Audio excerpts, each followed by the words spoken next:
So you ready? Yeah, it looks good. February 9th, 2026, meeting of the Bethlehem Township Planning Board order, 7:37 p.m. Adequate notice of this meeting has been provided in accordance with section 3D of chapter 231 of the Public Laws of 1975, commonly known as the Sunshine Law. Roll call, please. Paul Miller.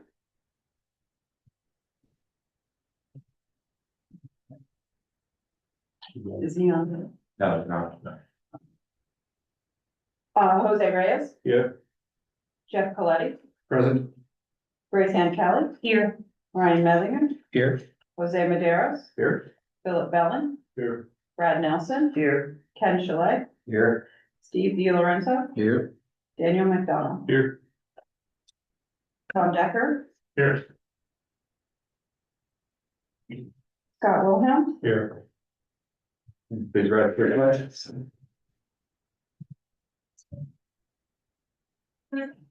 Pledge allegiance to the flag of the United States of America and to the republic for which it stands, one nation, under God, indivisible, with liberty and justice for all.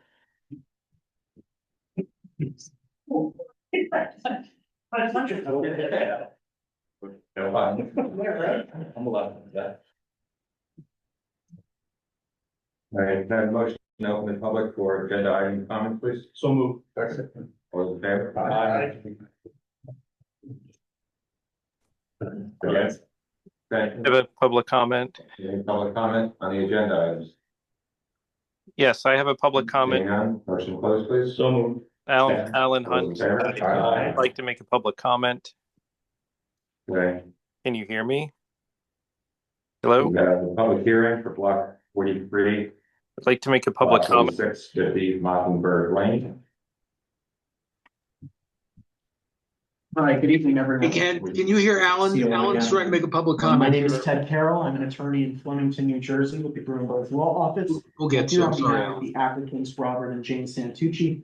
Mr. and Mrs. Santucci are the owners of the property located at 50 Mockingbird Lane, which is shown as block 43, lot 46, and located in the township's mountain residential zone on the township's tax map. Mr. and Mrs. Santucci are appearing before this board this evening, seeking variance relief in order to construct a second floor addition over a portion of a previously approved mechanical room, a second floor porch over the mechanical room, and a wraparound porch on the first floor of the existing dwelling. Mr. and Mrs. Santucci previously received variance approval in March of 2021 from the minimum side yard setback requirements for principal buildings and the minimum distance requirements to sidelines and accessory structures on the property. In furtherance of the installation of a new water supply well, an underground propane tank, and for the construction of that previously mentioned mechanical room. With us tonight, I have Mr. Santucci, the applicant surveyor Patrick Ilsley, engineer Peter Bordas, and structural engineer Eric Kavanaugh, who will provide testimony as to why the requested variance should be granted. Are there any preliminary questions before? Sure, so a couple items here, you have the proof of publication and the proof of mailing that was previously provided, but we now have the original, so our jurisdiction on this is established, and I'll give that to the board secretary. In addition, to try to move things along, I did ask the applicant to provide their expert witness frequent days so that we can so I can take a look at them, and I did look at them, they all appear to be in order, and that these gentlemen who are listed as the experts that they say they are in fact that. So I would make a recommendation to the board that we can dispense with, go through qualifications. We could certainly mark their CVs and stipulate for this qualification.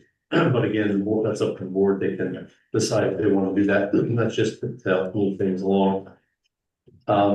And then you've identified who's going to testify. So I would just suggest to you, you can present your case however you wish. I know it's the practice of the board to mark the application as exhibit 1 or A1. And then after that, we can mark it as you wish, okay? Okay. So why don't I start with getting Mr. Santucci, the applicant, to come up and testify first. So just make sure you speak into the microphone. And you don't have to, you don't have to get that close, but just generally. Please raise your right hand. Do you swear or affirm that the testimony you'll give in this matter will be the truth to the best of your ability? Yeah, yes, I do. And then state your name and spell your last name. Robert Santucci, Santucci. Thank you. All right, Mr. Santucci, you are the owner of the property located at 50 Mockingbird Lane, correct? Correct. And when did you first purchase the property? In 1990. And the house was on the property when you bought it? Yes. And approximately how old is the house on the property? The original part of the house was built in 1887. And, the land was subdivided off of the Central Railroad in 1853. And I don't have the chain of custody from 57 to 87, but I've got the chain of custody. There was someone living in the house from 1887. And you have a background in restoring historic buildings, correct? Yes, And how long have you done it? 40 years. And you're retired, correct? And what is the purpose of the proposed improvements, the porch and the addition over the mechanical room? Okay, the addition is, because, my stepdaughter and her significant other, took the grandkids and moved to Florida.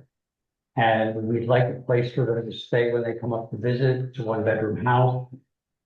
So I figured, add a couple of bedrooms. And you're familiar with houses in the general area, correct? Yeah. And would you say that your house and the improvements are consistent with the rural nature of the houses in the area? Yeah. And complying with the township's minimum ordinance requirements for, pre-existing conditions and the variances that you're seeking, that would impose a hardship on you. Yeah.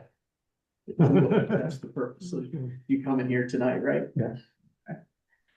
Does anybody have any questions for Mr. Santucci? Great. Have you ever thought of moving to a house that could accommodate, even within Bethlehem Township, that could accommodate your family when they are visiting? No, I never did, think about that. Been there too long, like it in the middle of the woods.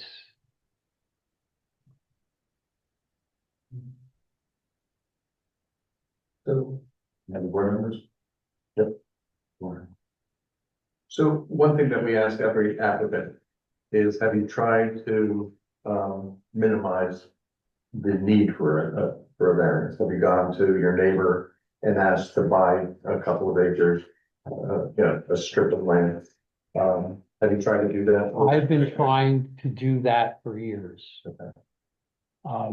Talk to Carol Swenson on one side of me, Alan Hunt in front of me. Those are the only contiguous to me.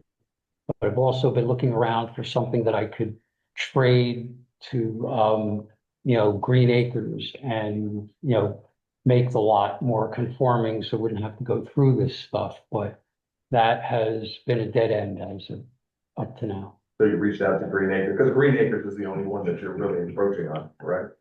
I haven't reached out to them and, I didn't have a piece of land in mind, so I didn't reach out to them. When they were buying the place, they came and I had to sign off on some things and I wanted to buy some of the land then. And that was probably like 1992, 93, somewhere in there. And, the person that I was speaking with was, well, you don't really want, if you do this, it'll stop everything and this, it might not get done. And I really didn't want to get in the way of Green Acres, but that sort of put the kibosh on what I was trying to do. It was, the property line, that's naturally where it is. So were you owner prior to Green Acres taking ownership Yes. of that property? Yes, Um. So prior to Green Acres purchasing that, was that privately owned? yes, Car Trust owned it. Um. So. Because of the proximity of that property line being, roughly 12 inches off the property line. Did the state or the county issue a easement for use of that property? Not to my knowledge. Um,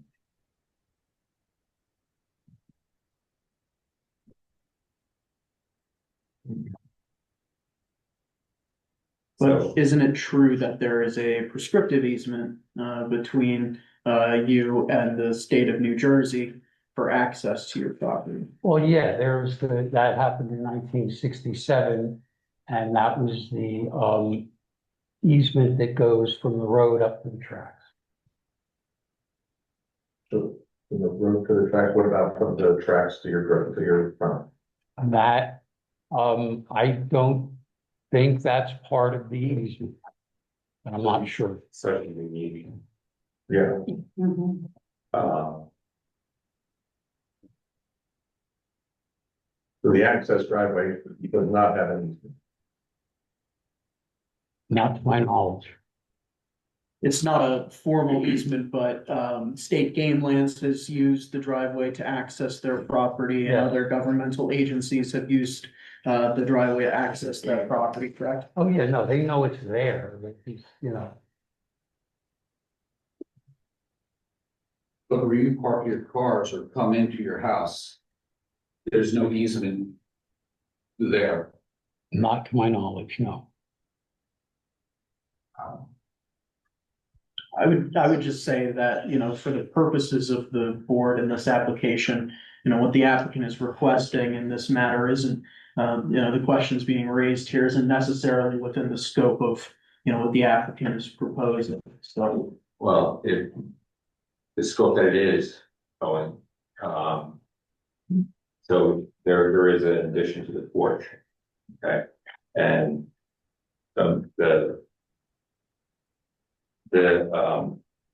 the one concern that we have is, so the access to the house, there's a porch, there's a very small porch, de minimis almost porch and stairs. But that porch and stairs is directly on property of the park, okay? That's what it currently is, all right? Mr. Santucci it was done very well, but he's at the property line there. The concern here is we're expanding a porch. That porch, based on his plan, is connecting to where his stairs are, which is on the park property. So he's extending some of the usage onto that park property. I think we could possibly agree, you weren't there, but everybody understand, who was at the sidewalk can understand, if the porch itself, at least should be cut off at the property line, which is a challenge because of where his access door is. Again, we understand what's existing there, but what we don't want to do is we don't want to expand the use of the porch, expand it onto the property, which is crossing over that property line onto the park property, because that's where it is expanding use. So it's one thing as a pre-existing, non-conforming use right now. We're just not looking to expand it onto the park. Okay, That is a great point. Mr. Santucci, can you talk a little bit about the porch and the stairs that was existing at the time that you purchased the Yeah, property, see, correct? The that, location? there underneath that porch is a cement porch that was put, and stairs put in the 60s. In 2011, my wife slipped and fell on January 31st, compound fracture in her leg. And, so the EMS is up there, and I needed to do something just to make it, more safer. So that's where that came from. Now, the porch that I'm talking about wrapping around, I was going to keep that within the same envelope, coming out no further than the chimney. So the existing, the existing porch would not be changing. If anything, it would be getting a little smaller. The stairs would end up on the state land, but the actual, what I'm adding, none of that would be on the state land. That would be, not sticking out any further than, the existing chimney, which is, the spot that I'm using. And then when we, do the, line for the property line when during construction, just make sure if I have to make the, porch a little smaller, because it's not set perfectly parallel, the house isn't parallel to the property line, it would just get a little smaller. I wanted to maintain that. It's about 8 inch, about 8 inches from the property line. So the new porch, when it wraps around the house, that wouldn't, That would not be encroaching onto the state land. That would be within my property and also it would be the same as the chimney, that 7/10 of a foot. I mean, the applicant's engineer would be able to testify, better as to the exact measurements and, what's being proposed. So would the current stairs stay where they are to that, roughly that same landing, but put you off to the left? That's what you're saying, would not, Correct. Correct. but the stairs would stay, I mean, they would be rebuilt, but they're the. And they would be about 2 foot less of them would be on the state land. So you're actually reducing that. footprint Yes, Towards your house. yes. Can I, so I'm looking at, we need to mark, this. So the application is A1. When we do the plan, that's being A2. So A2 takes.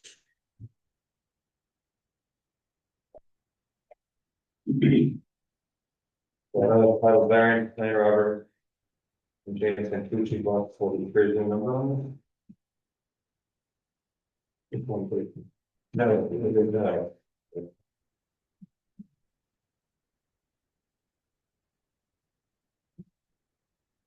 so it'd be, sheet one of them. One of them, no. It has, it's got 1 of 2 on this one. I guess the other one is 2 of 2, that's really 2. So this would actually, The two separate, all right, so we're gonna have to do, so this one's gonna have to do, so A2 will be the 2 pages. So A2 and A2A, I guess, Let's make it 2 and 3. or A3, right, so A2 will be the first page. Hold on, I think we're talking about a variance plan and a boundary survey, 2 different documents. Thank you. The variance plan is by Borbis and the survey is by Ilsley, Okay. okay? Well, that's fine. So let's say the variance plan is A2 by Borbis and A3 is the survey by Ilsley. yeah, so There's 2 pages. Yeah, no, I understand. this one's A3. Okay, so we're gonna do A2 is the variance plan. and A2 is variance, okay. And both of those were last revised in August 30, 2025. Correct. Okay. All right, so I'm looking at A2. Which is the variance plan. And working through with what you tested about. Would it be possible to move the stairs off of the land, off of the state land and add them to the end of your, so it would be the northerly side of your new proposed porch. So based on the sidewalk where your snow plows, Right. would it be possible to move it down there to have? I think it would be possible to do that. All, And that would get, the stairs would no longer be on the state land. I kind of, there's part of me that likes this straight run up into the door. I mean, you saw it's a shop. And sometimes you're trying to get long stuff into there, so that part of it's a bit of a hardship. And, you know, I was there before the state was there. And the house was there before that. And I'm, you know, going as far as, you know, jackhammering the old cement stairs away and, you know, getting that thing, you know, 20, 30 inches closer. So I'd be that much less of an encroachment on the state land. Can I just have a second to talk with Mr. Santucci? Yeah, absolutely. Absolutely. Yeah. Thank you.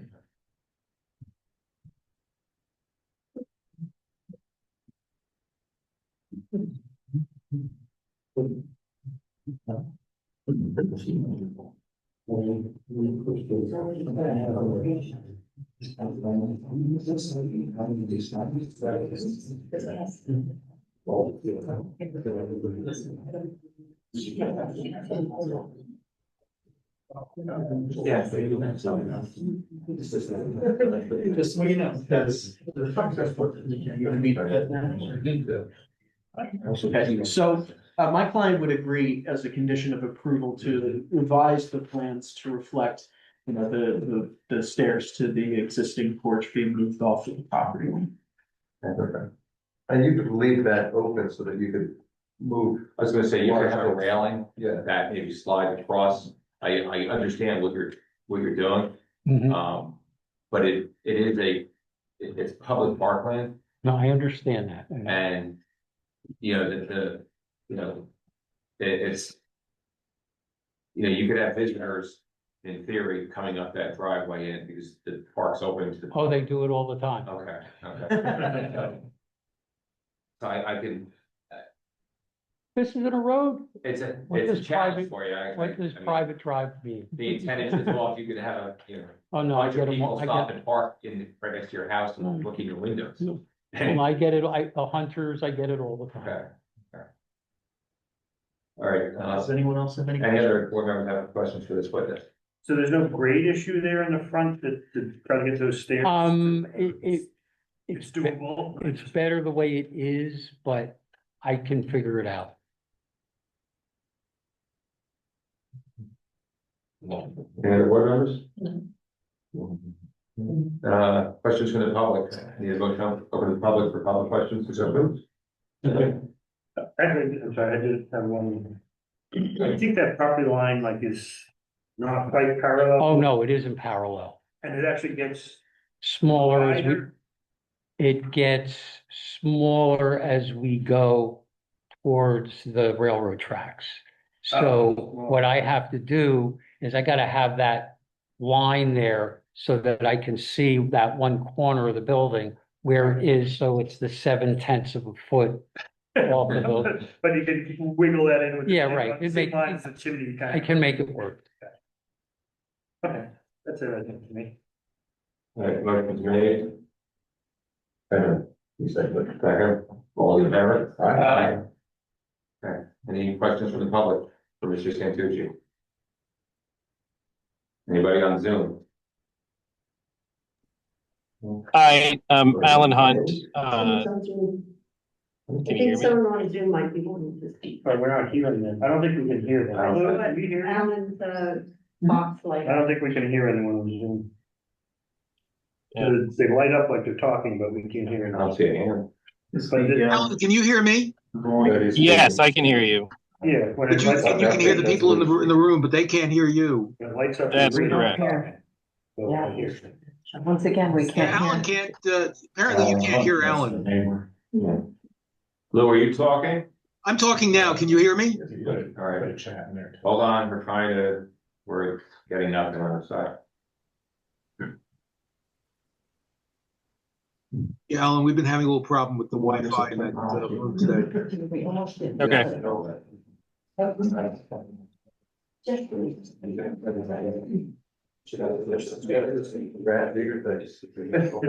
I'm just trying to remember what we've done today. Can you hear me now?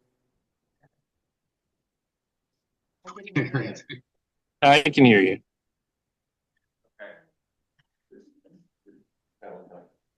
Mr. Hunt?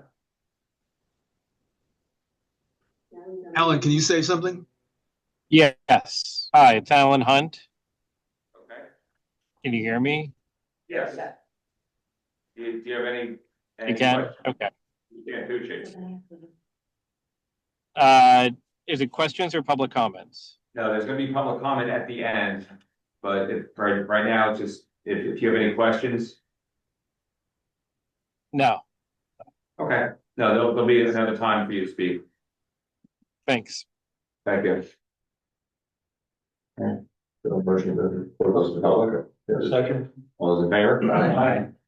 Okay, your next witness, thank you. Next witness I'd like to call is, Patrick Ilsley. So there.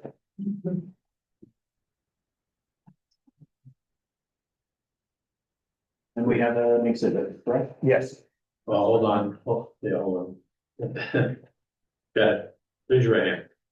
Do you swear from the testimony in this matter will be the truth to the best of your ability? Yes. Okay, you want to offer a CV as an exhibit right now? Sure. Yes. Yes. Okay, and do you want to offer him as what type of expert? Survey, Just in surveying? correct. Okay.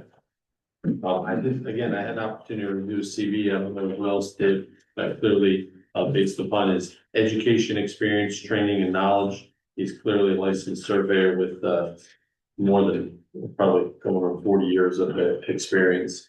My favorite ones. Okay, does any board member have any? Just on qualifications. Or is everybody in agreement? Have I asked about it before? Have you been in front of this board before? No, I haven't. Yes. Faithful. CV on Mr. Illustrated. Oh, okay, good CV, yeah. This is not it. All right, Mr. Ilsley, can you Yes. please direct the board as to what is being presented? Okay, this is the boundary Hold survey, on. What is this? the boundary All survey. right, that was what we just wanted, was exhibit. Three, I believe. Three, yeah. Okay, thank you. And, it's sheet 1 of 2. Right. Sheet 1 of 2 is kind of an overall showing the total access to the property. And how you come off up Mockingbird Lane, which, there's a Supreme Court docket on that. And that's the descriptive easement that Mr. Santucci mentioned. It goes all the way up to the railroad tracks and continues through. All around to the property as we've seen when we walk through. Sheet 2 of this is more of a detail.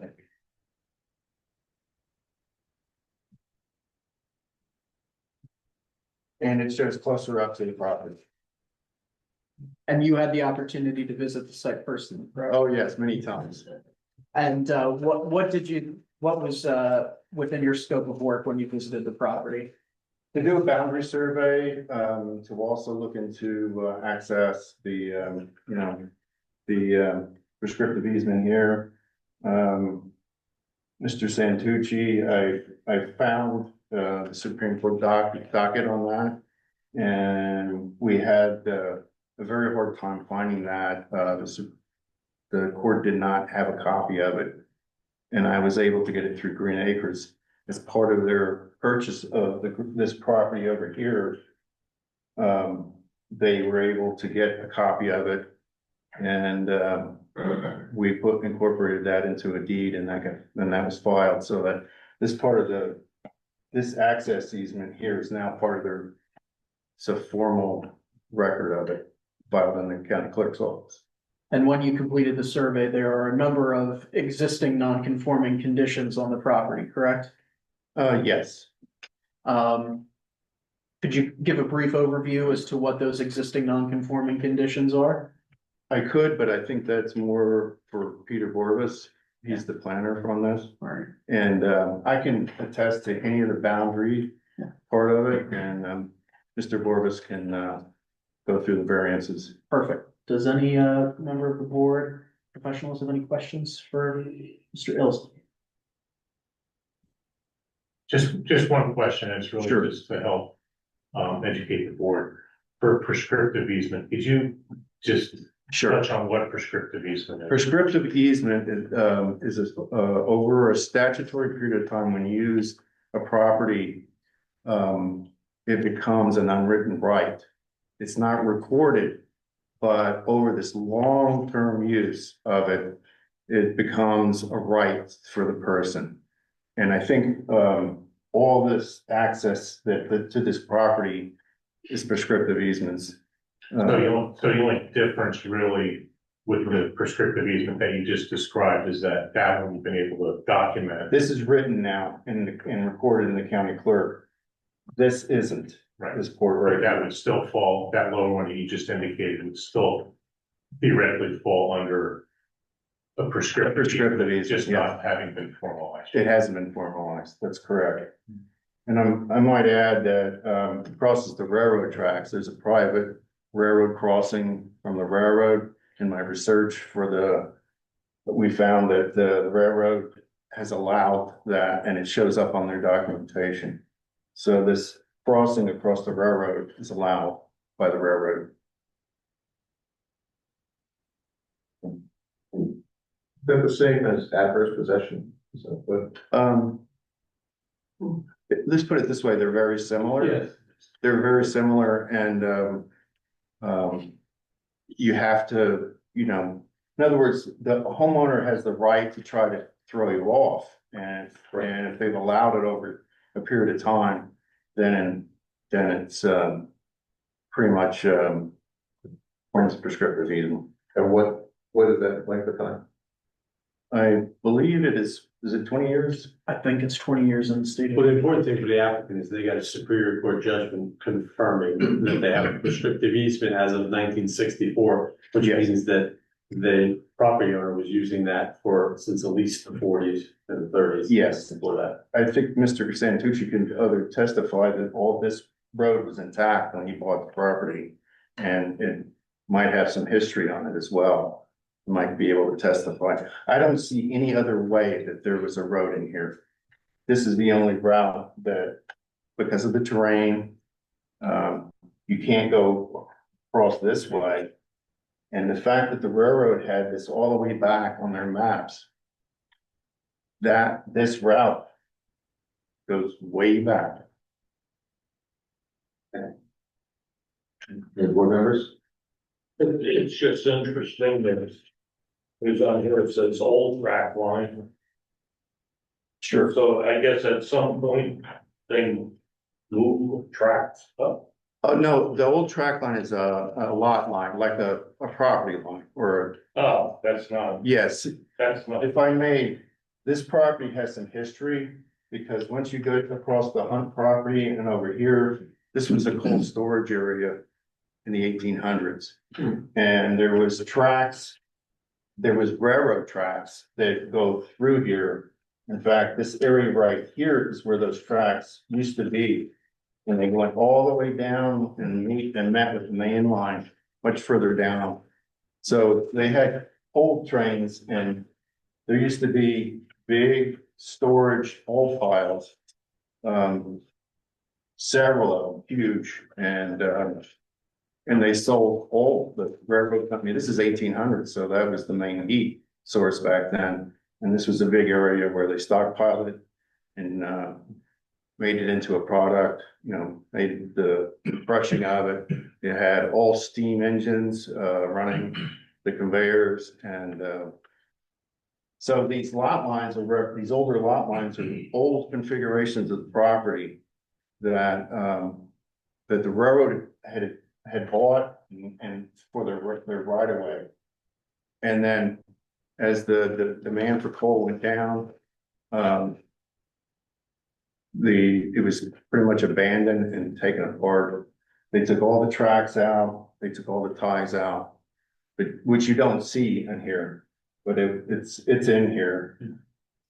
Can I ask a question? Sure. So the prescriptive easement that you're talking about would go all the way up to the existing property line, correct? Yes, it has to be, it's not written again, but it can be, it could be if it was So we approach the Green Acres and, New Jersey Department of Environmental Protection. So I guess my question is, if you look at the existing access driveway, if that were to be extended all the way to the property line, kind of in relation to our conversation before about the existence of the steps and use of the steps on that property, would that not allow for the use of steps as a part of the prescriptive easement?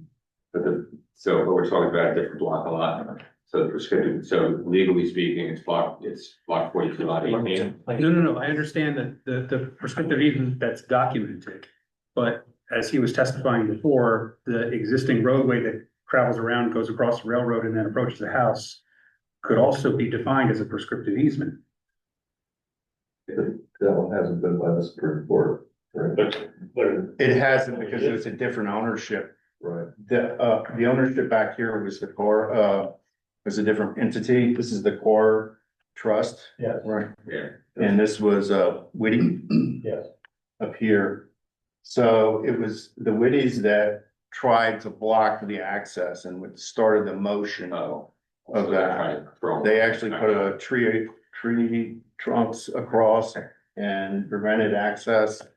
And then that's when it went to court and Superior Court, and they decided that that's been there a long time, and every person that owned the property at that time had the right to go through there. So right now, the prescriptive easement that's approved by the Supreme Court is just getting up to the railroad tracks. Correct, up to here. Up to there. From Yes. that point on, there's, right there. Up to the old track line. What? To the old track line or to all the way up to the? Yeah, up to the railroad right away. Okay. About this, What about this? is that part of the prescribed easement or no? This, we believe, is an old access route that was taken at one time. And it was abandoned when the railroad started to cease to exist. I believe the maintenance on this was greater. And so this is prior to Mr. Santucci's ownership. The person went up to here and went in the railroad right away, which was easier for them to maintain. But if I understand what we were saying before, the prescriptive easement doesn't necessarily need to be defined as part of the deed, an existing deed, right? Like I understand the one part now is, because it's been formally documented. Right. But the Yeah. definition of a prescriptive easement doesn't necessarily mean it needs to be documented. It's just, it's been used this way over such a long period of time that it would be hard for somebody to now contest it. Is that kind of am I understanding that correctly? There's a prescriptive easement that was approved by the court and is in fact defined now in the deed. Right. You're asking if another part of the property could be deemed to be a prescriptive easement as well, right? I think that's what I'm trying to understand, Yeah, because there's the road that actually gets to his property. Would that not be defined potentially as a prescriptive easement? Potentially it could. Okay. But it's not right now. That's Right. why I find it right now. It hasn't been formalized, it hasn't been put into writing, and it's not recorded. It's been over the long term, and that would have to be proven, of course. Right. But I think a lot of testimony can prove And that. I think, going back to when it has been formalized, that's because there was a dispute. Right. That caused that.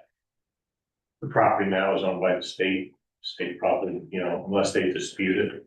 They're not And as disputing. Mr. Santucci already testified, the state game warden has used the property, other state agents. And if they were to challenge it, they would have all proofs they need that they could establish it as a documented restriction. We believe the state needs that access for that, their use too. So, I know that, when the survey was done for Green Acres, for the Core Institute, RW Lee Associates did it, and they acknowledge the access on that survey.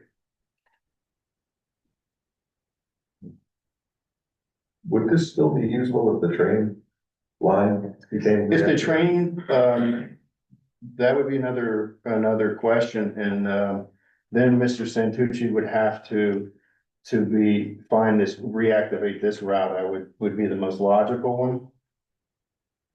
So you couldn't still continue to go in the. Because he's now inside the railroad right away here. Right. So if that line was to be reactivated, I'm pretty sure that the railroad would not allow it. Yeah. And isn't it true that there is the existing private crossing that's already established? This is established, they've acknowledged it, they've even put up the cross box. Okay. At the railroad, you might have seen them. And again, I see it on their mapping. So it's well known. So is this recoverable, the old route? That would have to be worked out with the state, but I think he has a very good case for it. Any other questions for survey? Motion out for the public, please. All in favor? Aye. Any questions for this witness from the public or on Zoom? Well, none, motion closed. So. Second. All in favor? Aye. Okay. Hi, Alan Hunt, I have a question. Oh, sorry. We didn't hear you. Make a motion to reopen. Second. All in favor? Aye. All right, Mr. Hunt? Hi, I'm Alan Hunt, 142 Valley Road in Bethlehem Township. My question for the surveyor is there any other way to access the property aside from the current access? Only through the existing route is the one way. This other option, which I'm putting out, which I don't know if you can see it, but it would be the other possibility, and that would be to take it out. That would to be utilized to get it out of the right of way, of the railroad right of way. So other than that, I don't know of any other way. I doubt there's any other way because of the mountain and the terrain, the hillside, that it's just not feasible. I think you dropped off there. Yeah,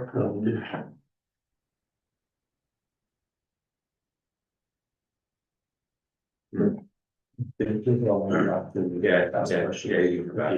All right, and any other questions, public? All right, again, motion to close. Second. All in favor? Right, oh, there is back. Okay. I had another question. Okay. Looking open. Second. All in favor? Go on, Mr. Hunt. For the surveyor, historically, was there any other access or sign of access to the property aside from what's depicted on your survey? Not that I'm aware of. There might have been walking access, maybe over to the cold storage area. But that is not a way to the Valley Road. So, the only way I know of it is when it was on the Whitty property, so that is ancient. And this route through the woods, that is ancient, but it was abandoned. When it was abandoned, when they decided to go up and get up to the railroad track, up into the railroad right of way, and parallel the railroad right of way down to where that ancient white railroad crossing is. That was the feasible route. It's too steep to go straight across here. So this area right here is there for a reason. It's because of the topography. Okay. And for Mr. Santucci, do you foresee that he has any other legal access to the property aside from what he's currently using? All right, we're gonna look. You can add that in public comment because we have one more witness that we're gonna get to. And, all right, good. We'll get back to that with Mr. Santucci. And any other questions for the survey? That was for the surveyor, I'm sorry. That question would probably be best asked at the end because it allowed the applicant to put all the presentation on. Sure. Okay. And also allow the attorney to respond to your question because it's really not a factual question. You're really asking for a legal opinion or quasi legal opinion. So let's wait till the end. Sure, thank you. Okay. Okay, or we need to. Motion to close. All those in favor? All right, no worries. Being cut. It's all good. The next witness I'd like to bring up is Mr. Peter Borbis, the applicant's engineer.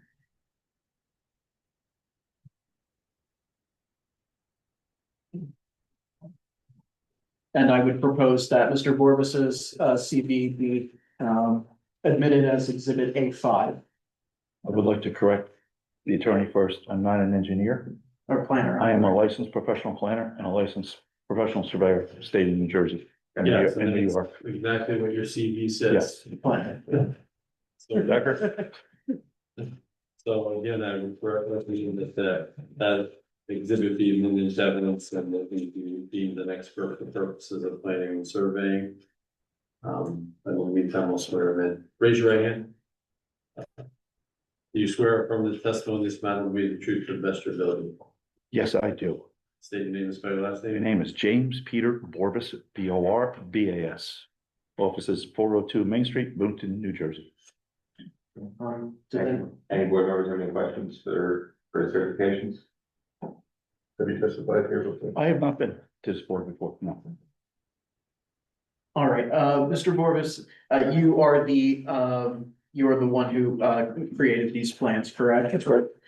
Can you give a brief overview of what these plans depict, and then go over the existing non-conforming conditions? So, well, taken from the survey, prepared by our office and, under the direction of Mr. Hilsig. What we see is the existing conditions of, the existing home. And, where its relationships to the lot lines. And also on this plan, we have, Mr. Santucci, proposed second floor addition, which is the shaded area. And then there's, it's a gray shaded area, and then there's a shaded area with lines. That is an extension of the front porch and front of the house. And what we're calling the front of the house would be the frontage to the railroad property. So the lot lines that are coming off of the railroad property, we would be considering the side yard setbacks. So what we have in the existing, front porch and house, we have an offset to the railroad of 52 feet more or less, where we have a requirement in the zoning of 75 feet on a front yard setback. The existing house has existing side yard setback of 7/10 of a foot. 7/10 of a foot, 8 3/8 inches or something, okay? Pretty about that. What Mr. Santucci is proposing with the porch is he's proposing an offset of 8/10 of a foot. So you're gonna be about 1.25 inches further away than his existing house from the lot line right now. He certainly has a hardship in this case. The house existed when he purchased this way. It's been here for a long time, as you've heard in the testimony. The lot lines have been here this way a long time. This configuration that he has, it's been this way, so he has a hardship when it comes to your zoning and the setbacks that have come about since the time that this property was created and the house was built. I will add that in the chart, the zoning chart under the principal building, where it says side yard each feet, we have a typo in there. It says 0.5 feet. It's supposed to be 0.8 feet. It's 0.7 feet for the existing, okay, for the existing. What we don't see on the new front porch corner, the setback from the way that the line of the railroad goes would actually be about 49.6 feet. So it'd be a little bit less than the 52 feet. So that's basically the configuration of the existing dwelling and the offsets to the existing building. And I've stated, the offsets of what Mr. Santucci is proposing to do to the yards. This is the way the property exists. It's a hardship. But there's no detriment to the public here and what he's proposing, because we don't have other adjoining owners. here. The people aren't living next to them, so there's nothing that's going to happen to them adversely there. Certainly, we have light, space, openness, et cetera. We're not taking away from any of that. It certainly, meets the intent of your ordinances, and your ordinances, I like how your ordinances in this section, you took it word for word from municipal land use law. It was perfect, it matches up perfect, and I would say that, again, no detriment to the public. These variances, I believe, In your professional opinion, no substantial detriment to the zoning planner zoning. not at all, not at all.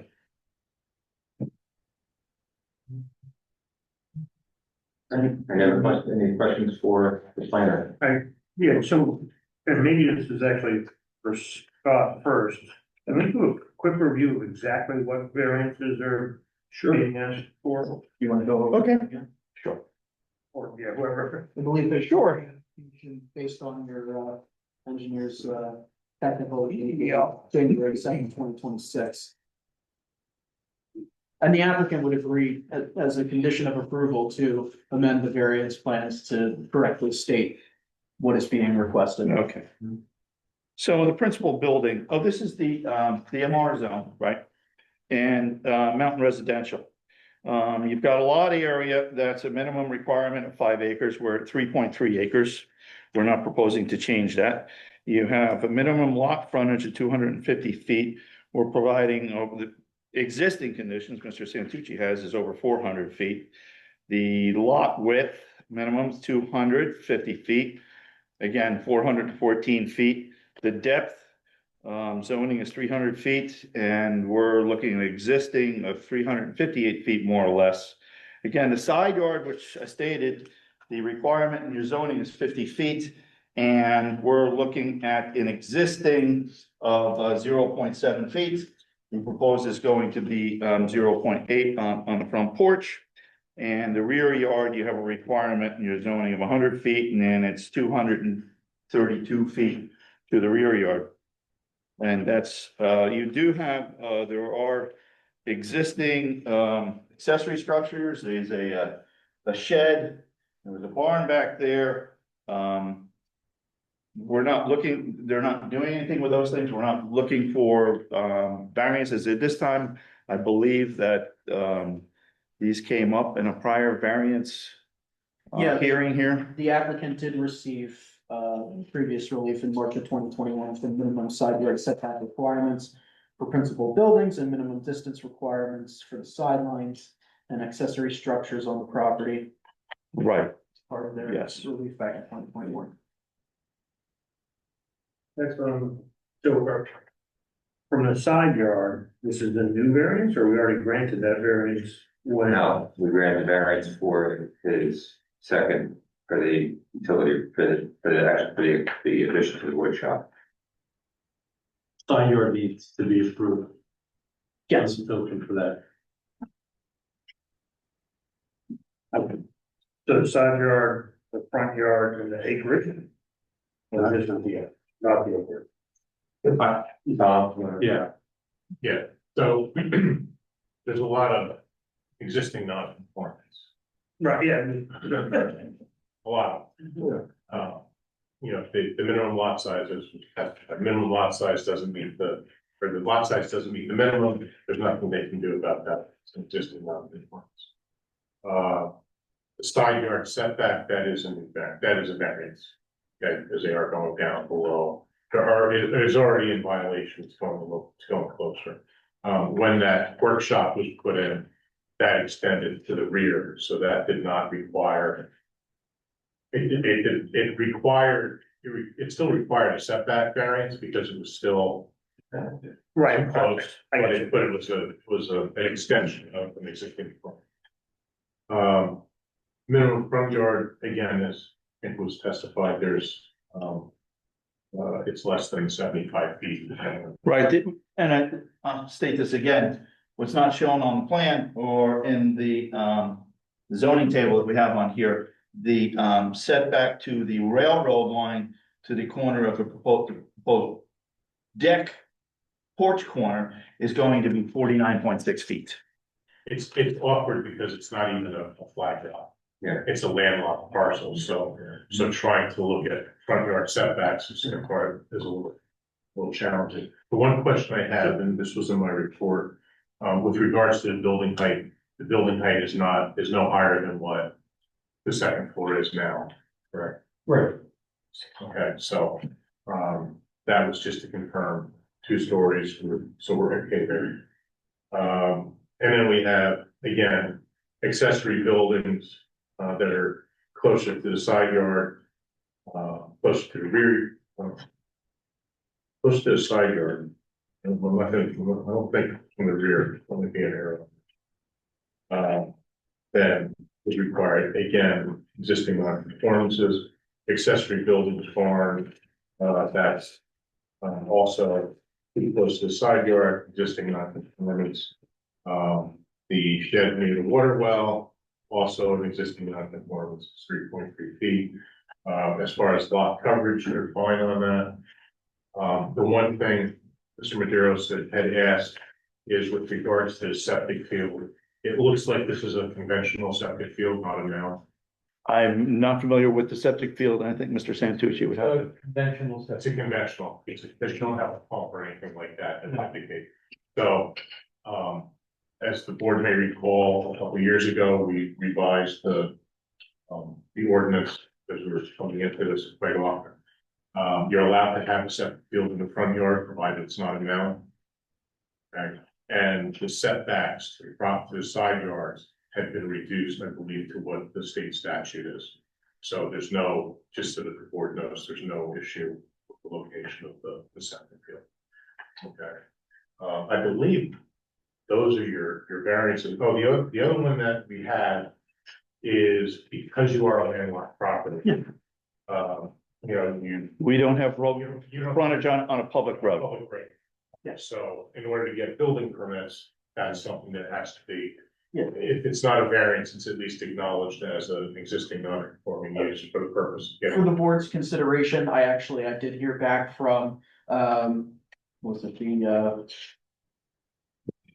South Branch Emergency Services, the chief, Stednicky, yes, thank you. I heard back from him today and, did it by email. He responded to my request for an inquiry to give, his opinion on the adequacy of access. As Mr. Santucci had testified previously, his wife, had broken her leg and, South Branch Emergency Services had to come and access the property. And, the chief of South Branch Emergency Services did state that, you know, there were no reported issues with access to the property. You're offering that as A6? I would.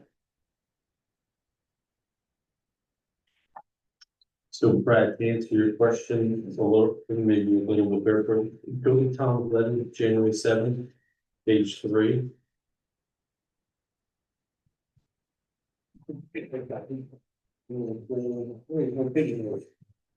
Yeah, they're in the top. Top left hand. Right here, page 3. See the box there? Here. So we're talking. He's got the 2 things in red, the side yard and front yard. Can I just, Okay, so those are, well, hold on a second, those are 2 that need to be addressed. So that, they're asking for relief for the side yard and the front yard. Then you can see maximum building height, we're expecting to hear some testimony.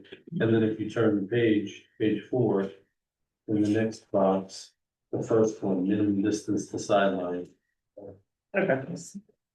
And the reason I was asking, the question was, the house currently has what appears to be a front porch that's only, I don't know, 8, 10, 12 feet wide or something, I think it that close. It doesn't wrap around, it's just kind of sticks off. So is the new porch gonna be deeper, I guess, closer to the tracks? Well. I mean, closer to the railroad? Yeah. It'll be closer to the railroad right of way, because the right of way angles off. And if you take a line perpendicular to the right of way, we're going to be approximately 2.5 feet closer to the railroad right of way. Could I ask? How did you determine what's the front yard and what's the side yard on that? Well, that's a good question. But if we called this the side yard, that would eliminate a variance. I believe the north side of the house is considered the front yard. This is the north side of the house. We're considering where the front porch is. Right. We're considering that the front yard. So the front yard line would be the right of way of the railroad. So I understand that we're calling it that, but Well- normally our definition of a front yard is what faces a street. What fronts on a street. Right. I think, if you could pull up the overall survey. Sure. Yep. The answer. So basically, you're talking about driveway access between. So the driveway access, actually the one that goes all the way out to the right. There you go. So Valley Road is out here. The front of the house is here. So if this were a flag lot, Right. okay, and that prescriptive easement was the staff, the flag. Yeah. Okay. That would make that the front part. Okay. Yeah. Okay. Or just, I mean, technically, I see what you're saying, but as it's still gonna be 49.2. Yeah. Still be in the 50 foot, so. The other thing I would suggest is there's already been a variance granted on this Yeah. before, so we should be Yeah. consistent. yeah. So I just have a quick question, just to clarify. Tom, when you were going through the needs for variance relief, you said the side yard requires it because they're getting closer to the side yard, but you testified earlier that it's not, it's actually, they're actually gonna be an inch further away from the side. So what happens is the existing home it violates the setback. They're not gonna be any closer at that point, but because they're extending the porch and that section of the porch that's extended is within the setback, that's where the setback, so they're not going any closer to the property line, but they're still extending it within the setback. Right, okay.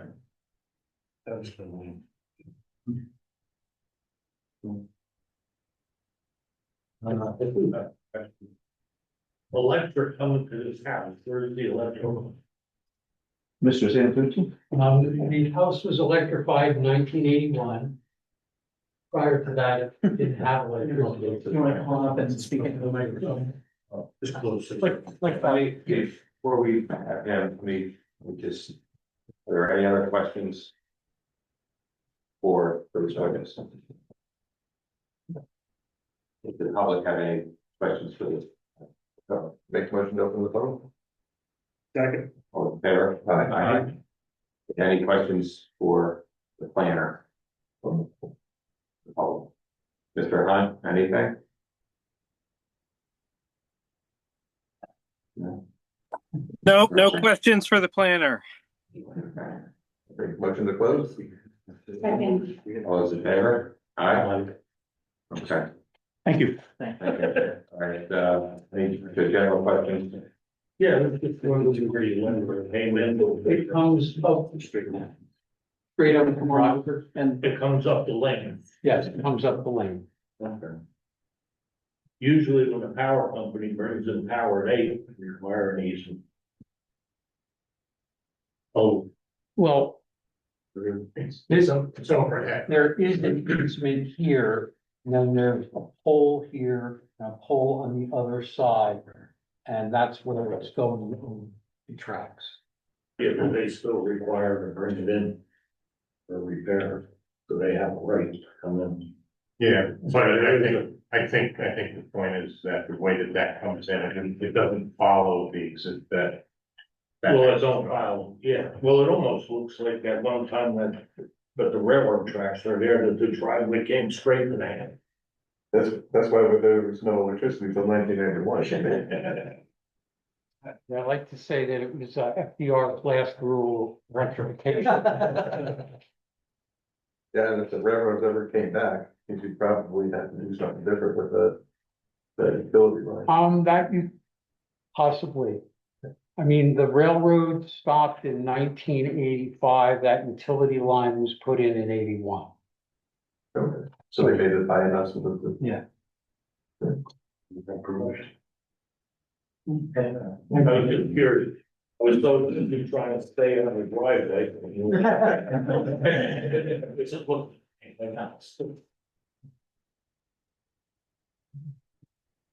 All right, next witness I'd like to bring up is Mr. Eric Kavanaugh. He is the structural engineer. And I would move that Mr. Kavanaugh's CV be admitted as exhibit A7. And again, I've had an opportunity to review it and it meets the qualifications considered an engineering expert. I recommend that the board dispense with further qualifications.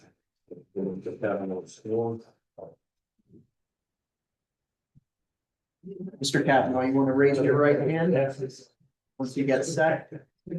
You swear or affirm the testimony that you're going to the truth and best of your ability. Yes, Thank you, Mr. State your name and spell your last name. Eric Kavanaugh, Cavanaugh.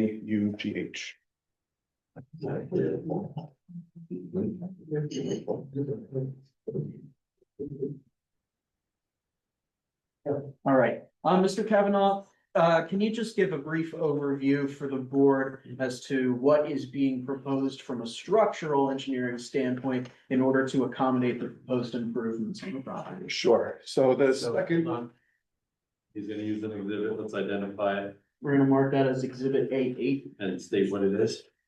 These are the structural plans prepared by Eric Kavanaugh, PE, Structural Workshop Design and Consulting. The 10 pages.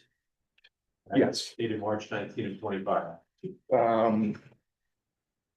I have a date of, oh, that's, yes, January 21/26. yeah. Okay, These were included in there sufficient. yeah, okay.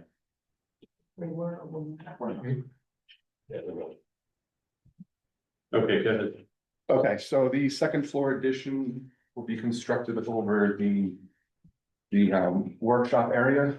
That area was built out of reclaimed construction material.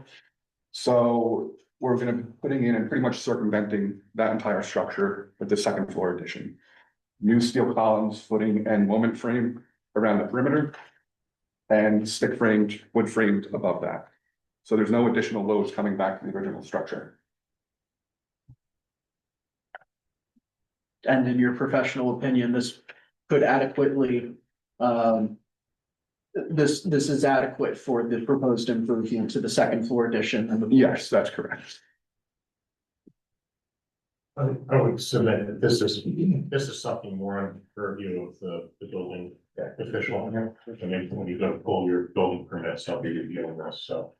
It's good to know, but I don't know that it's something that the board needs to weigh in. Can I just ask a curious question then? Yeah. Although you say you're circumventing where the workshop is, Mhm. are there any special codes? I'm a fast reader, but I can't go through this. Sure. With that. Are there any special codes when you do have like a workshop attached to the house and you're gonna build up, even if it's not directly above? Similar to like what they do with garages for fire, for this or that. Are there any codes there? As far as structural goes, no. There's the New Jersey existing building code. And we're not bringing any load back or modifying the existing structure at all. And so that suffices then? Yes. Okay. Just like, question, it was asked before, what's at the end result, what's the height for the house? It matches the existing. I don't know the height offhand, but yes, it matches the existing height. The ridge is the same.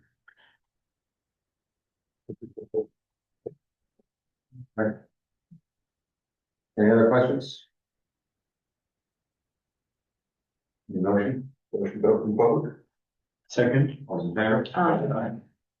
Any individuals have questions for this witness? No questions? Motion to close vote. Second. All in favor? Aye. Thank you. Thank you.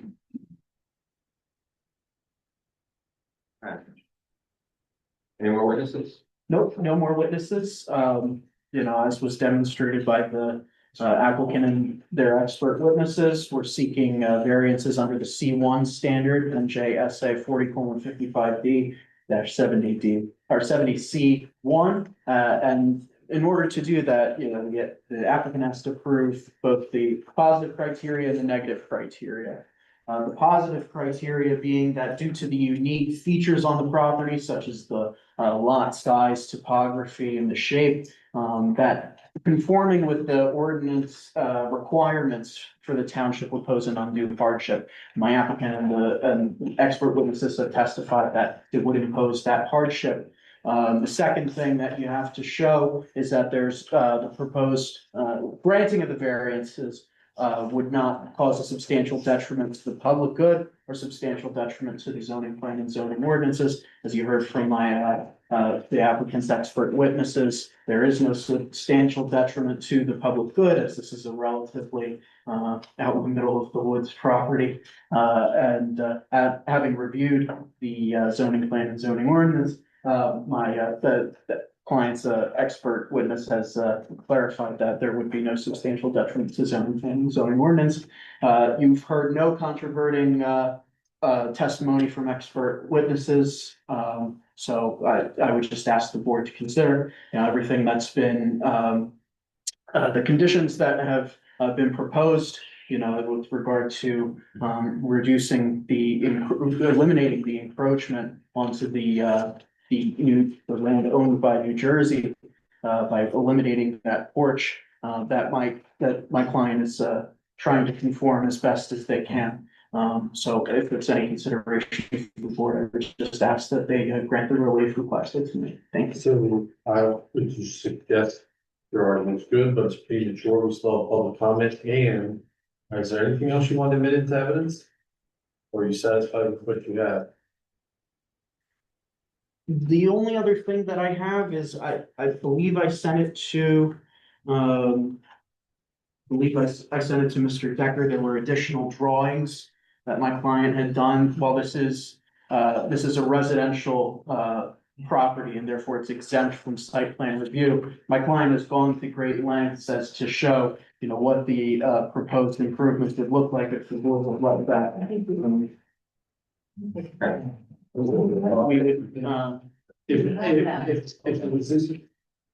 was in the application, that application had already been moved. Okay, Yes. so, and then you have 7 other exhibits. I'm just seeing if there's anything else you want to admit. That would be the. Okay. Are these the same? Are these the hand? Those are updated drawings. Updated. All those are updated. If we have these. The hand. Okay, so he's had quite a few people testify. Overall, now I'm gonna ask for general questions or comments after we've heard everything. Does the board have any questions or comments about this application? Nicole Governor. Well, just a comment, I know, and he corrected himself when we were, looking at the survey and that no one is living around in that, but just to keep in mind that when the state owns it, the citizens own property. So when we balance things, good, bad, whatever, positive, negative, and all, no matter what's before us, this nationally, statewide, locally, the citizens own that property that we're talking about too. So I just wanted, if I could just interject, Mr. Chairman, I think it'd be appropriate to have public comment before the board deliberates, because then the application will be complete. And then if the applicant's attorney wants to add any additional argument based upon the public comment, that would be appropriate before we deliberate. Okay, In addition, this document here, this 9-page hand sketch, that's different than the 7-page hand sketch. That's correct. So we're getting rid of the 7-page hand sketch, and we're Yes. putting this in. That's correct. So we'll mark this as 9.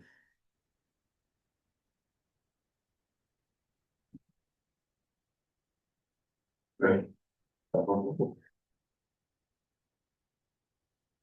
Right, other questions?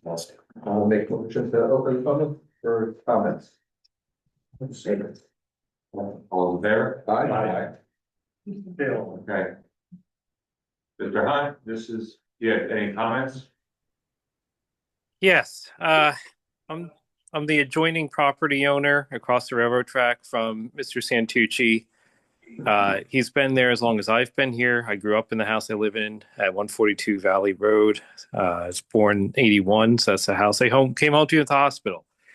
I don't think the addition poses any negative detriment. I think it's actually positive in that it makes the home more desirable, more likely that they'll be a good neighbor to us with 2 bedrooms there. The Santucci's have been great. That access has been used the whole time that I've lived here. That railroad crossing with the crossbucks does exist there. And he accesses across that on a near daily basis. So I just, it's an old property. It's been there a while. We actually had to do adverse possession on our adjoining lot too. The way the railroad properties were abandoned, made for some murky titles, and it did take some work to take care of that too. So I'd say that's not unusual for where his property is located. And that's all I'd like to say. Thank you. Thank you. Any other public comments? Okay, motion closed from comment. All in favor? Aye. Mr. Carroll, I know you and I spoke previously, there's no design waiver, permanent design waiver you're seeking, right? No.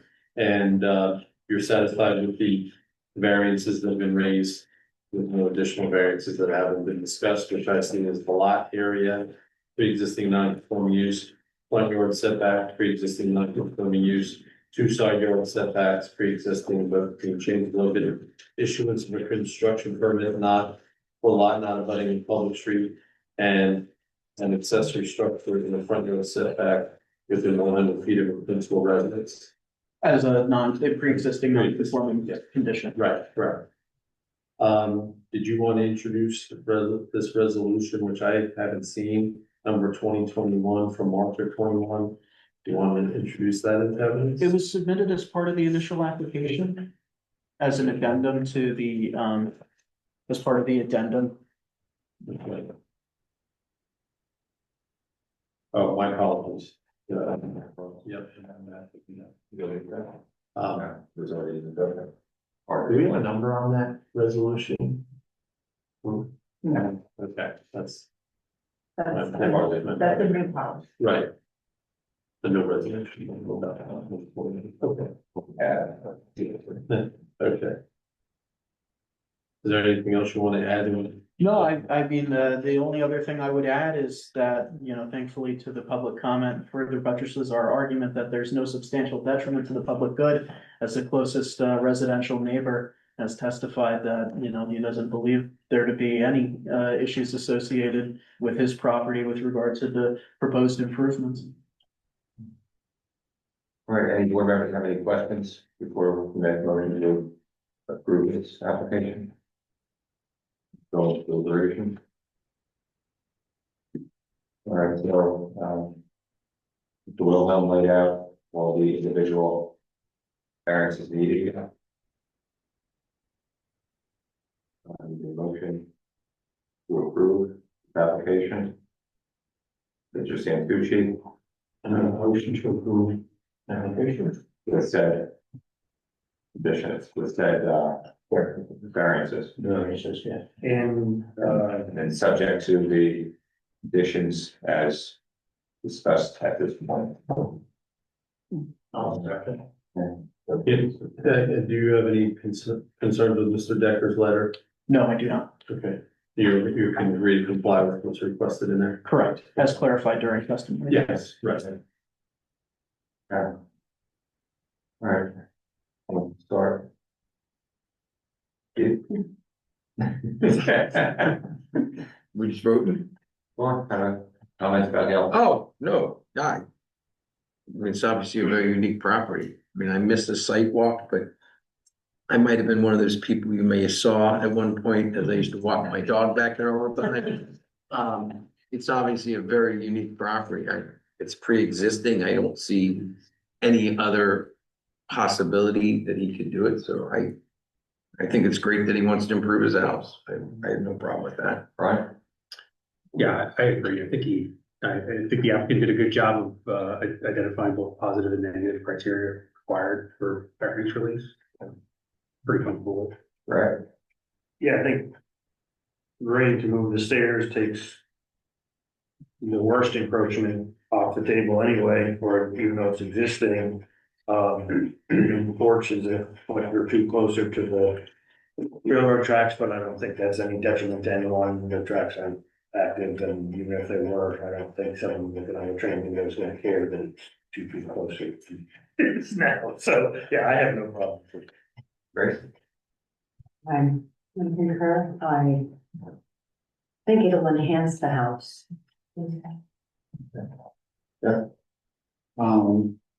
I agree. I think this is, would enhance the township actually, by making it a more suitable house. Having the extra bedrooms and everything like that, I don't see anything negative. I mean, you know, it's a shame that when this land was divided up, that it was divided up with 7 inches off of the side of the property. That's not something you could really control, but, I see no problems with this application. Okay. Yeah, I see no problems. Some of my questions were answered or presented, so. I don't have a problem either. It looks like it's gonna be done right, good presentation, and, we know exactly what's happening. And good luck to him, and I'd like to see a picture when it's done. It has. So I think that the property definitely, presents a hardship. And I believe that, the benefit that Mr. Santucci has introduced is the removal of the stairs from the encroaching, property. So I think that that's the actual benefit that is, derived here. I don't see any, anything that really hurts our zoning, due to the unique nature of this property, so, I agree with the proposed plan. And thank him for improving the situation by removing those stairs. So it's kind of an interesting overall application because the adverse possession comes up because of this roadway. And the stairs, although there might be a concrete slab that's under adverse possession, as your testimony, you added the stairs after her fall. So the stairs would not come under adverse possession because the stairs are actually newer. And so as Ms. Madero said, it's, you know, the biggest thing, you know, is getting that piece that's off the public property, because overall it is public property. So if we can make a betterment there, I think that's positive for everybody. So with that, I need a roll call, please.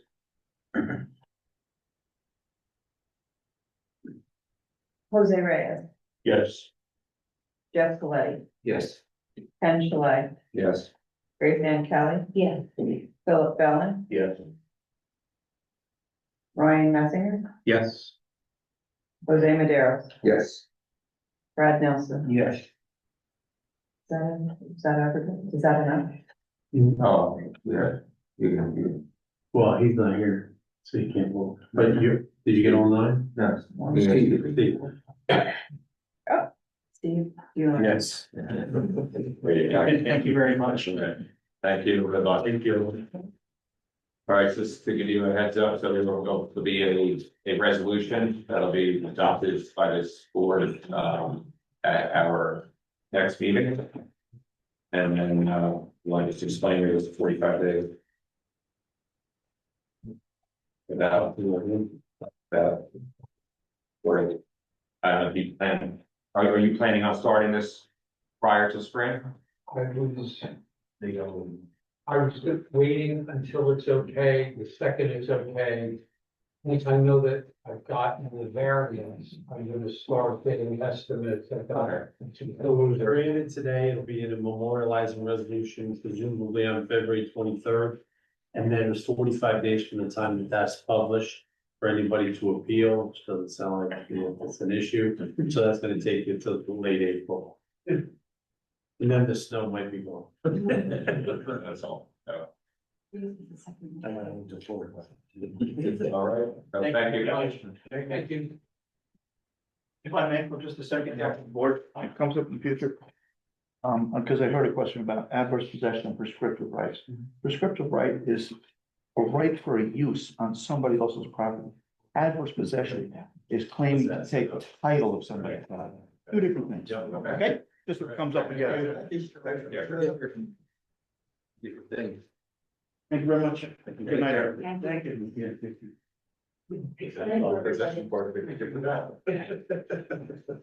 Did your dog give approval to this? Because he was cute. Your dog, is such a. And you said he was a runner and a jumper, are you gonna keep him off the porch? He's a caravan, but no, out of everybody so far, I've got like everyone that's lived there and how long, and I'm there the longest, I guess, because I'm the most stubborn. Ah. Well, you Thank have you. electricity. Thank you. Yeah, but you know, when I first moved in, it's the kind of house because it didn't have electricity, didn't have a well, it had a artesian spring, gravity fed to the house. It had, and that's still there. It's got propane, so you know, I need electricity for refrigeration and television. Oh, my God. Hey, Rob, Let's not waste the board's. Have a good. I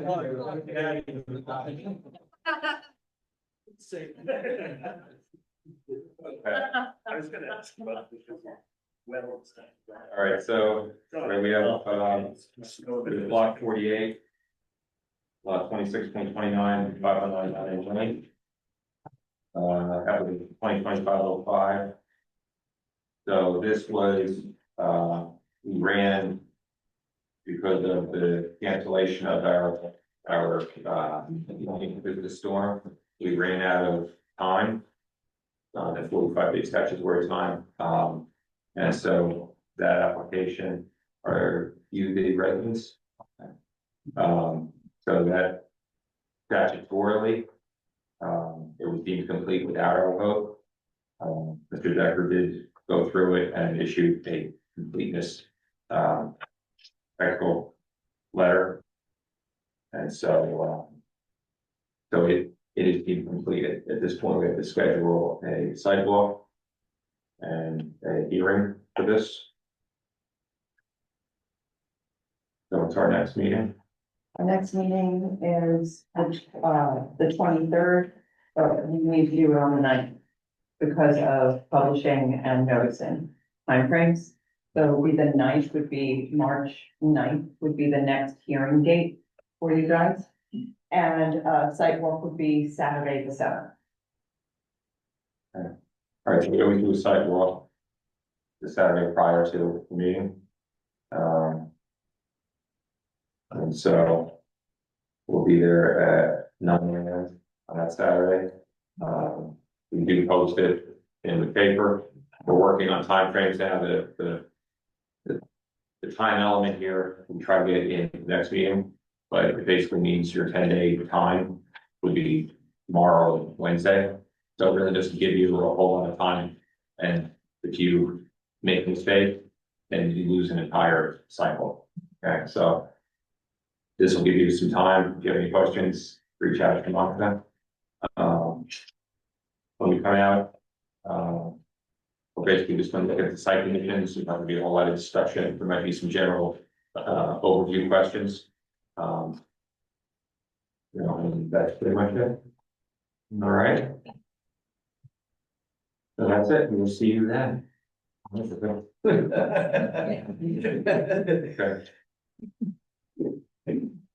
All right. That was very interesting. Great, we didn't just get done. Thanks, guys. Thank you. You have a good night. 9 o'clock, second look? 9. 9. Yeah. So I will thank everybody for coming out on this previous sidewalk that came out. It was a brutal Saturday morning, which everybody knows how brutal it was. I think honestly, in all the years that I've been a part of this board, it was probably the worst as far as temperature and wind. Any conditions that it could have been. And so for the individuals, and for the individuals that showed, Bill, Jose, Grace. Brad. Going around thinking of it. No, like, positions have changed. I do thank everybody for coming out. It's a very unique property and, he didn't have it plowed.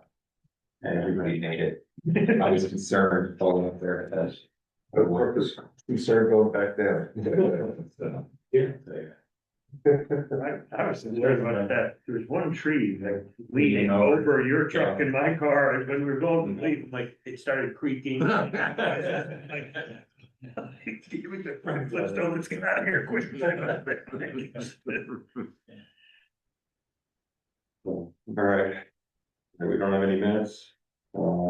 Need a motion to open the public. So move. Second. All those in favor? Aye. Tuesday water report, March 9th for, what is gonna be the public hearing, did you say, or? Yes. Okay, and can you make sure that the environmental commission gets a copy of the, plans for that? So we can look at it at our next February meeting in preparation. Thank you.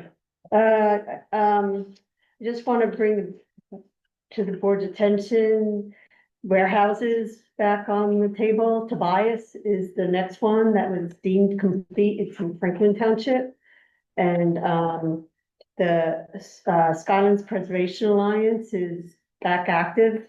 Tracy is very busy and helping, and she would like donations so they can pay their lawyer. So it's that one, it's the Tinsley one, and one more that I get. Same property, the property. Tobias was the one, I think, 5 years ago. Yeah, same, I'm sorry, Same property. 5 years. Correct. Exactly. So if you could all as a board think about donating to help them out, because it affects everybody in our area. And I know you were very concerned with the Tinsley one. This is just up the road. Same problems. So that's all I have. Thank you. It's one that, yeah, this was at the trout hatchery had a big meeting for this 5 years ago. Which parcel is it? So it's in Franklin, you're on Asbury. 380 Bloomsbury Road. Oh, right at the end of Person, right, or whatever Person is on that side, Yes. it's pretty much right across the street. To go over the bridge up a Person Road and go up? Well, no, you can access it off of. No, I'm just saying, if you go down Person Road, it's. If you're going down. We're going down Person Road, I believe you have to make a left and then you would go into this. It's my opinion that that's why we have Right from Person on. a planning area where our planning area is. Exactly. Right. Because that is right in line with that. What was that? So I think that that's why our planning area is where our planning area is. Because that connects all the way across. And the problem is that that's no farm. I mean, it's certainly not conducive to a huge truck stop or a warehouse or pretty much anything. They were trying to ram it down, saying that it was a redevelopment of a friend. In need of redevelopment. Was this the one? Shouldn't the state get involved from an environmental perspective, I thought, and I thought the state said no, but there's a stream there, or a creek, or drainage, or something, and. There was all sorts of issues. Right. They can choose to. Ignore the state? No, they can change the design. Sorry, I said that. So speak up, you didn't close it, I don't think you did. Yeah, so warehouses, you get to fight for the truck traffic, but you got data centers. Data centers are almost even worse because you got the water use is horrendous, noise pollution. Don't have trucks, but And then you got detention centers, so the federal government is buying up empty warehouses. There was one in Roxbury, there's one in, I forgot what town in Pennsylvania. So it's not rural, let's just put it that way, and it's impervious coverage and Is that being proposed at one of these? not yet. Oh, no, is that- But Well, try to think ahead. Yeah, they get structured. Exactly, exactly. So it's not just your typical warehouse with trucks. There's other issues that could come along with the building of those sides. All right. Any other public comments? Motion closed. So moved. Second. All in favor? Aye. Aye. Just. All right, we have the bylaws to discuss. Everybody can table them and we can tell a different night if that, burn out. Anybody have a discussion point about or on discussion?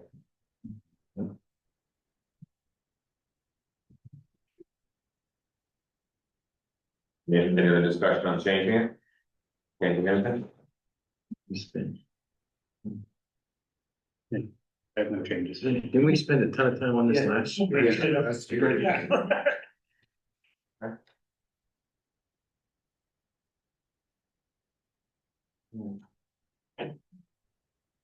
Did not have to take any action, but, yeah. Oh, we just have to discussion. Yeah. Any motion to accept the bylaws as written? Make the motion, to accept the bylaws as written. Second, Further discussion? All those in favor? Aye. Yes, abstentions?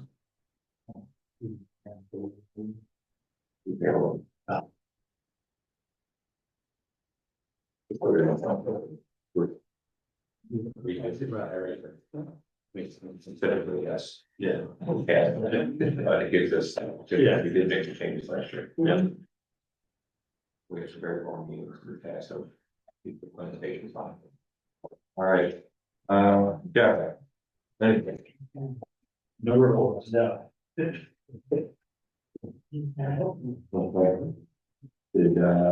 Paul, leave any email?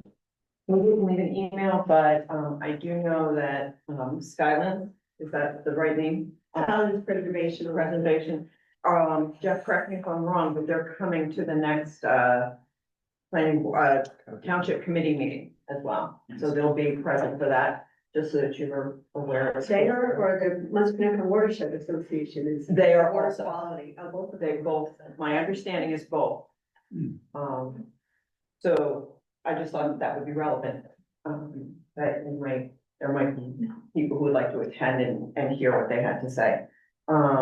That's this week or? Next. Next week. Okay. next week. Did From, you send the work quality report out? actually, it's in their binders. It was in their binders from last time, All right, so- the last meeting, the watershed final draft report. yeah, we got it also by. Yeah, we missed too. Right, I tried, because we're not having her come back here, because the next steps are actually really township committee related. So she's not coming back here, but she is open to any comments. If you Yes. guys have any comments or what have you, you can reach out to her directly. You can funnel them through me, whatever's most comfortable for everybody. Okay. What, you have to really read through it. Mhm. Yeah, one of the biggest issues we have is salt. It's road salt and water. Yeah, so it's, nothing we can do. We live in a mountainous community and, our DPW does a great job at keeping it safe. That's what we're fascinated, but that is the biggest pollutant, I believe, that's listed on there. They give a few tips on how to like control the spread and. What is that getting into Brine. the water? Yeah. Yeah, so one of the Yes. good things that they talked about at the township council was the fact that, you know, almost all our roads are chip tar. Yeah. And that exempts me. If it's an asphalt road, then you've got to do the sweeping and the Oh, that's lighting and okay. everything else. As far as the collection afterwards. Yes. All right, well, that's good. So it alleviates a lot of the pressure on us. If you guys could somehow see your way to setting up a grinding system. We were talking about that years ago. That doesn't really help reduce the amount of salt you use. And that's what and that's what they suggested in the email I got. Thank you. Nice to brine. They used to spray the salt here. Yeah. Load the salt. Right. They had a brine tank here. Yeah, they had one. Any I of the- think part of the problem DPW ran into was that the corrosion and rusting on the vehicles. Accelerated with the liquid. Most of the state uses a trailer with a plastic tank and a plastic. It's almost like two parts, right? They do it and they just. Like a trailer. Mix Yeah, it as a trailer, It comes out. You don't wanna go up and down these hills. Yeah. Well, Yeah, also more efficient. Yeah. That was another thing mentioned was it's a good point, more efficient ones that it's kind of like almost calibrated, you know, how it does, so that you don't have those mountains and Right, it's not shooting it everywhere, it's more control. yes, which they said has proven to be beneficial. And I mean, everybody sees it, you'll see this huge pile of salt in the middle of the road that, trucks stopped and just dumped. Right, but meanwhile, the rest of the street also has got it on, so that's a lot of fun. Yeah, you can tell the water quality on the Turkey Hook Brook That's it. with 78 and 173. You have these drains where they go straight into. Yes. They talked about And that. it's really hot. They talked about that also, Yeah, Turkey Hill's the highest, and then, Pike is second. Same reason. Years ago, the union Valley. county workers in Slough was a filling guy. I've never seen so much waste. Wasted salt, wasted time. And we stopped at 7-Eleven and I kept the truck running. We came out, it was a pile on the truck. The salt, it just plowed out of the way. All right, any other board members have anything? You had something? Yeah, I'd like to ask if we could have like either a calendar that's online or that you send out all the time, just so that we can see, look ahead to what's coming up, like sidewalk and things like that. If we could have that rather than just a reminder just the week before it happens. That way I can kind of. Something I could do is, so since I'm next, I want to apologize to the board. By this time, normally you would have your dates, you would have your updated contact list, you have all of those documents. We had a computer failure, we lost data, all of that is hard to retrieve. And I've spent time doing the letters to the applicants and having to recreate all of that stuff, so that hasn't been done, and that's why there was no meeting minutes, and I'm sorry for that, guys, but that's the reason why. One of the other things is I haven't created the 2026 email groups, because each year I do that. To your point, I can make that group and I can make a group calendar. And try and do it that way. I can ask Lou to put it on like the big calendar if you want, like when you first get on the website. Yeah. Would you like it there? Yeah, that's what I was Okay. talking about. That's just something that we can kind of. Just in the upcoming month, you can't go away more than that, there's so we still have some applications coming in, so there's gonna be. Well, I mean, anything that we actually have scheduled, like we have a site walk scheduled now for March 7th. Right. And so, if we could just put that on the calendar and then, March 9th, regular planning. What I mean is more the site walk is the thing, because I was kind of confused this past month about when the site walk was. Right. So I actually I thought I had to change plans and then I realized that I didn't. But yeah, if we could just have that, I know site walks are usually just a little ways off, so, Yeah, this is tough. It's the timing issue with the noticing and stuff like that. Again, I'm working with, how it works out is that with the Courier News, we can do it the next week. Like the next meeting, we could do it, but they would have to have their mailers out by Wednesday. And if they don't do it on Wednesday and they have any questions, I'm not in the office either to be of any assistance. So if it's somebody with an attorney, we can probably turn that around. If it's somebody without an attorney, you know, I help out a lot with what needs to be involved in those letters and making sure that they have what they need.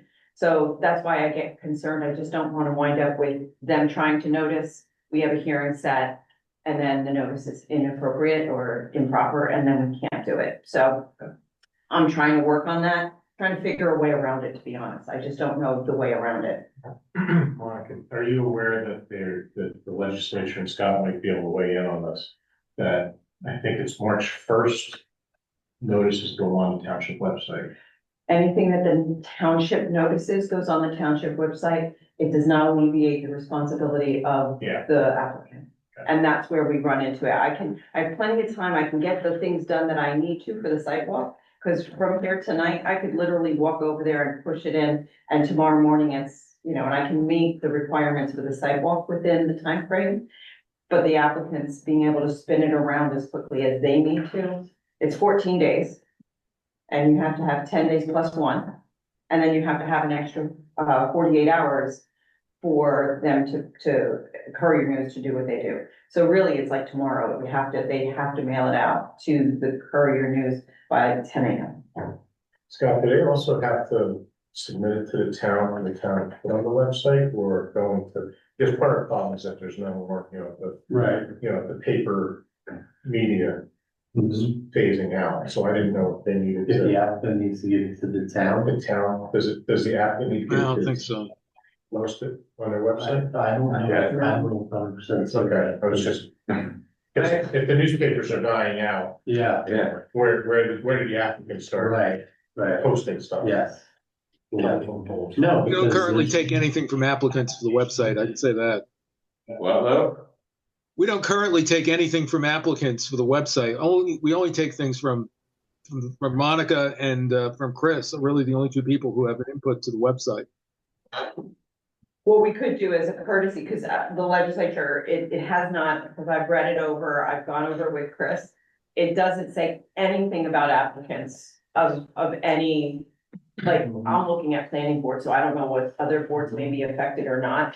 But it doesn't affect the township committee, because really you don't have applicants to the township committee. But with regard to the planning board, there's nothing in there that preempts the responsibility of the applicant. Now, something that can be done, we can discuss and decide, I don't know who gets to make those choices, that they have to do it to the newspaper, they have to do it to the 200 foot, and then they can submit it to us, and we could, as a courtesy, put it on our website. Here is the issue, is that if they're insufficient, or if something, we have a system failure, we lose our server, whatever, now we don't get it up. They didn't put it in the newspaper. Now we're liable for. That's not a good idea. So as a courtesy, we could do that. But the newspaper right now, there's nothing in the legislation that alleviates the responsibility of the applicant for public notification. This is something, because I would love to be able to not have that be an issue, but there's a good reason why we're not taking on that responsibility too. I mean, I think Scott could, I mean, if Scott knows better or different, but I don't know. I'm trying to keep up with that stuff just because it's March 1st. So I need to know what my responsibilities are to the board and to the public. That's all I have to say. No. Motion to adjourn. All right, we get credit for second. Is it Brad? Okay.